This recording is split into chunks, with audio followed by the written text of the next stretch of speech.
बिस्मिल्लाहिर्रहमानिर्रहीम। अस्सलाम वालेकुम। मैं हूं गुलफाम चौधरी। आप देख रहे हैं मेरा फेसबुक पेज और यूट्यूब चैनल। पाकिस्तान की सियासत में अहम तरीन डिवेलपमेंट्स हो रही हैं और मुसलसल डिवेलपमेंट मुतवक्के हैं। इस हवाले से हमारे साथ मौजूद हैं इमरान रियाज खान साहब। उनसे जानते हैं कि पाकिस्तान की सियासत के अंदर कौन सा बौछार आने वाला है और कौन सी नई डिवेलपमेंट्स मुतवक्के हैं। पहले उनकी बात सुनते हैं, फिर उस पर बात करते हैं। लोग नजराने चढ़ाते रहते हैं, लेकिन वो नजराने जाते कहाँ हैं ये कभी किसी ने हिसाब मांगा नहीं।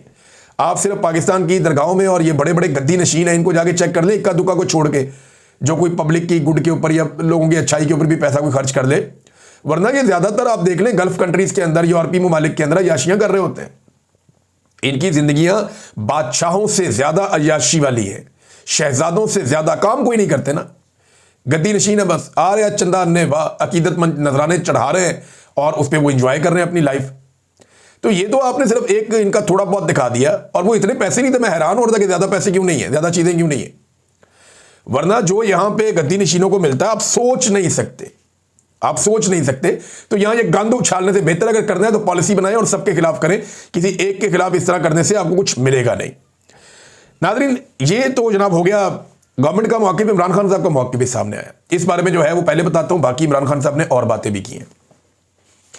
एक तो इमरान खान साहब ने कहा जी तहरीक लब्बैक पे जो गोली चली उसकी उन्होंने मजम्मत की। उन्होंने कहा जी ये गलत है।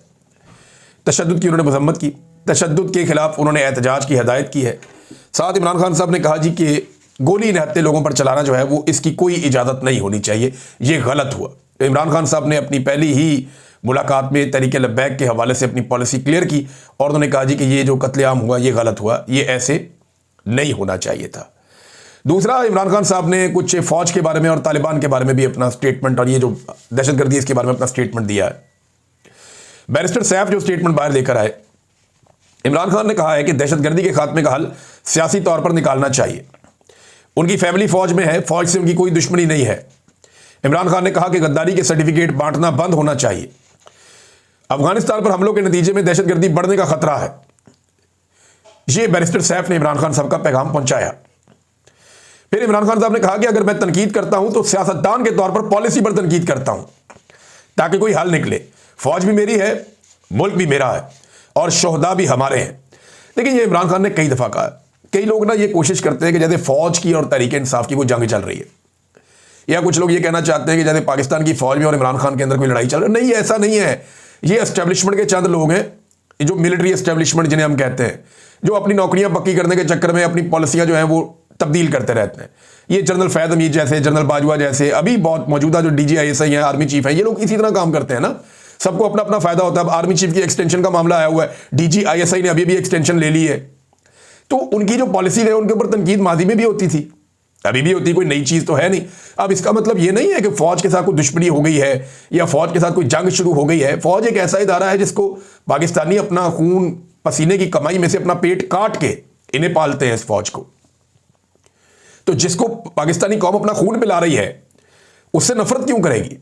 अभी आप देखें ना, मैंने 1-2-4 दिन पहले भी कहा था कि अफगानिस्तान हो या इंडिया हो, बाहर से जरा सा कोई पाकिस्तानी फौज को तंग करता है, पूरी कौम फौज के साथ खड़ी हो जाती है। लेकिन सेम टाइम में मैंने ये सवाल भी उठाया था कि फौजी क़यादत जो फैसले करती है, क्या वो वफा निभाते हैं अवाम के साथ, जो अवाम उनके साथ वफा निभाती है। ये सवाल अपनी जगह पे मौजूद रहेगा। और मिलिट्री एस्टेब्लिशमेंट को अपनी गंदी सियासत के इस्तेमाल के लिए फौज को बतौर इदारा इस्तेमाल करना बंद कर देना चाहिए। ये बात मैं नहीं, PMLN, पीपल्स पार्टी सारे करते रहे हैं, आज PTI भी ये बात कर रही है। और इमरान खान साहब ने क्लियरली कहा जी फौज के साथ कोई दुश्मनी नहीं है, फौज भी मेरी है, मुल्क भी मेरा है। ये इमरान खान साहब की ओनरशिप है जो हमेशा वो लेते हैं। नाज़रीन, सुहेल अफरीदी आ नहीं रहा। अब सुहेल अफरीदी अब तक की इत्तला के मुताबिक वो आ ही गया है, क्योंकि अदालत ने ऑर्डर दे दिया, पेशावर हाई कोर्ट ने, और चीफ जस्टिस ने कहा जी कि कल शाम 4 बजे तक सुहेल अफरीदी का हलफ ले गवर्नर, और इस बारे में पाबंद कर दिया। अब कालक अपने मुंह पे मल ली थी गवर्नर ने भी और एस्टेब्लिशमेंट ने भी, और सबने ये कह दिया जी ये तो नहीं आएगा। और टाउटों को मेरा मशवरा है, देखें अब आप एस्टेब्लिशमेंट के अंदर अब वो बात रही नहीं। ये माजी में जो बात करते थे वो पत्थर पे लकीर हो जाती थी, तो आप दावा कर देते थे कि ये तो कभी नहीं होना। तो अब एस्टेब्लिशमेंट के कहने के ऊपर ना आप किसी को खत्मशुद ना कहा करें। एस्टेब्लिशमेंट के कहने के ऊपर या उनकी यकीन दहानी के ऊपर आप कोई बड़ा बोल या बड़ा दावा ना किया करें। अभी कुछ लोग कहते हैं मेरा नाम बदल देना, मैं माफी मांग लूंगा अगर ये वजीर आला बन गया, ये कभी भी नहीं बनेगा, ये बन ही नहीं सकता, फैसला हो चुका है। ये एस्टेब्लिशमेंट आपको कहानियां सुनाती है वो बेचारे कहते भी ठीक है, उनका ये नीयत भी होती है, लेकिन अब उनमें वो दमखम नहीं है, उनमें वो पसली नहीं है। पाकिस्तानी कौम उनसे बहुत ताकतवर और बहुत आगे निकल गई। अब एस्टेब्लिशमेंट को यू टर्न लेने पड़ते हैं, अपने फैसले बदलने पड़ते हैं। अब आने वाले दिनों में और भी फैसले बदलते हुए देखेंगे। तो मुंह काला किया कुछ लोगों ने अपना। अब बिलावल जो है वो गोंगलुओं से मट्टी झाड़ते हुए गवर्नर को कहता है, गवर्नर साहब आप जहाज लेकर जाएं खैबर पख्तूनख्वा और जाकर अपनी आईनी जिम्मेदारी पूरी करें। तो पिछले 4-5 दिन से क्या हो रहा था, ये जो 8 तारीख से ड्रामा लगाया हुआ है और आज 14 तारीख है, पिछले 1 हफ्ते में आपने इस लेवल का ड्रामा किया है। पीपल्स पार्टी ने ऐसा गंद मारा है, पीपल्स पार्टी ने, ये जमहूरियत की सबसे बड़ी दुश्मन है पीपल्स पार्टी। इनको सिर्फ इक्तदार चाहिए।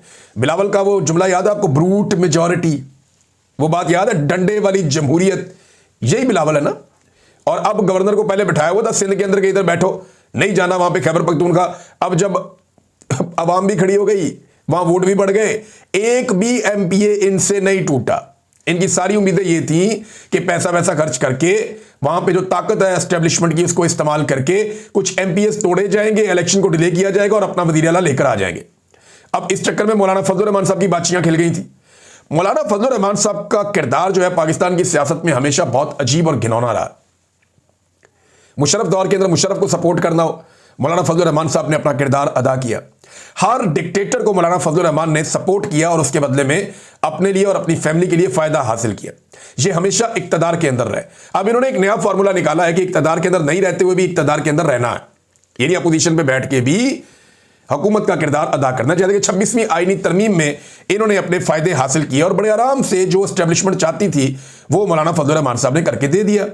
और अब एक मरतबा फिर मौलाना फजलुर रहमान साहब ने अपने भाई को वजीर आला बनाने के चक्कर में जाके चैलेंज कर दिया, अदालत तक पहुंच गए। यानी एक अजीब काला का सब अपने मुंह पे मल लेते हैं। फजलुर रहमान साहब के बारे में ना बड़ी प्यारी बात की मुस्तफ़ा नवाज खोकर साहब ने। उन्होंने कहा जी मौलाना फजलुर रहमान की छोटी सी ख्वाहिश क्या है, एस्टेब्लिशमेंट तहरीक इंसाफ के मेंबर्स तोड़कर उन्हें दे दें ताकि वो अपने भाई को वज़ीर आला बना सकें। एक बंदा भी नहीं टूटा। 26वीं तरमीम हो, मुशर्रफ का LFO हो, हर मौके पर मौलाना हलवा खाने के लिए फौरन तैयार हो जाते हैं, बशर्तिया के मीठे का तनासुब ठीक हो। मौलाना साहब को मीठा चाहिए, हलवा चाहिए, लेकिन मीठा अपनी मर्जी का होना चाहिए और मीठा मीठा हफ हफ, कड़वा कड़वा तू तू। मौलाना साहब ने वैसे फजलुर रहमान साहब ने ना ये जो JUI की सियासत है इसको तबाह बर्बाद कर दिया। अपने और अपनी फैमिली के ज़ाती फ़ायदों के लिए ना इनको बहुत दफ़ा मौका मिला अवाम में हीरो बनने के लिए, लेकिन मौलाना साहब ने हर मौका ज़ाया किया और बेड़ा ही गर्क किया अपनी और अपनी जमात की सियासत का, बल्कि नाम डबो दिया। अब थोड़े दिन पहले ये खुशियां मना रहे थे कि गंडापुर चला गया, अब नए वज़ीर आला की जगह अपने भाई को लाना चाहते हैं। सब अब एजेंसियां बंदे थोड़े, या टोटल आपकी डबल फिगर में आपकी सीटें नहीं हैं, मखसूस नशस्तें छीन छीन के आप यहां तक पहुंचे हैं, फिर भी उनके पास इतनी बड़ी अक्सरियत है कि आप उनके मुकाबले में कख नहीं है। मुझे हैरत होती है कि किस तरीके से कोई ये सोच भी सकता है कि मैं अपना वज़ीर आला ले आऊंगा, लेकिन फजलुर रहमान साहब हर वक्त दाव की तलाश में बैठे रहते हैं और उन्हें लगा कि शायद यहां उनका दाव लग जाएगा। नाज़रीन, तर्जुमान चीनी वज़ारत ख़ारजा का एक स्टेटमेंट आया और वो स्टेटमेंट जो है पाकिस्तान के उन मिनरल्स के हवाले से है जो डोनाल्ड ट्रंप को दिए गए और पाकिस्तान की और अमेरिका की जो रेयर अर्थ मिनरल्स की डील है उसके ऊपर उनसे सवाल किया गया। जी बिल्कुल, जिस तरह से आपने सुना, इमरान रियाज खान साहब ने पाकिस्तान की सियासत में अहम तरीन डेवलपमेंट्स हमारे सामने रखी और उन्होंने बताया कि पाकिस्तान की सियासत में कितनी बड़ी तब्दीलियाँ मज़ीद मुतवक्के हैं। यानी इस वक्त पाकिस्तान की सियासत इंतहाई मुतनाज़ बनी हुई है और सियासत से ज़्यादा मामलात अदालतों के अंदर चले गए हैं। लेकिन इस सूरत हाल के अंदर फिर भी अगर ये सियासतदान इकट्ठे होकर बैठें और पाकिस्तान के अंदर जमहूरियत की बहाली के लिए कोशिश करें तो कोई ना कोई मुतवाज़िन रास्ता निकल सकता है। अल्लाह पाक वतन अजीज़ का हामी और नासिर हो। पाकिस्तान जिंदाबाद।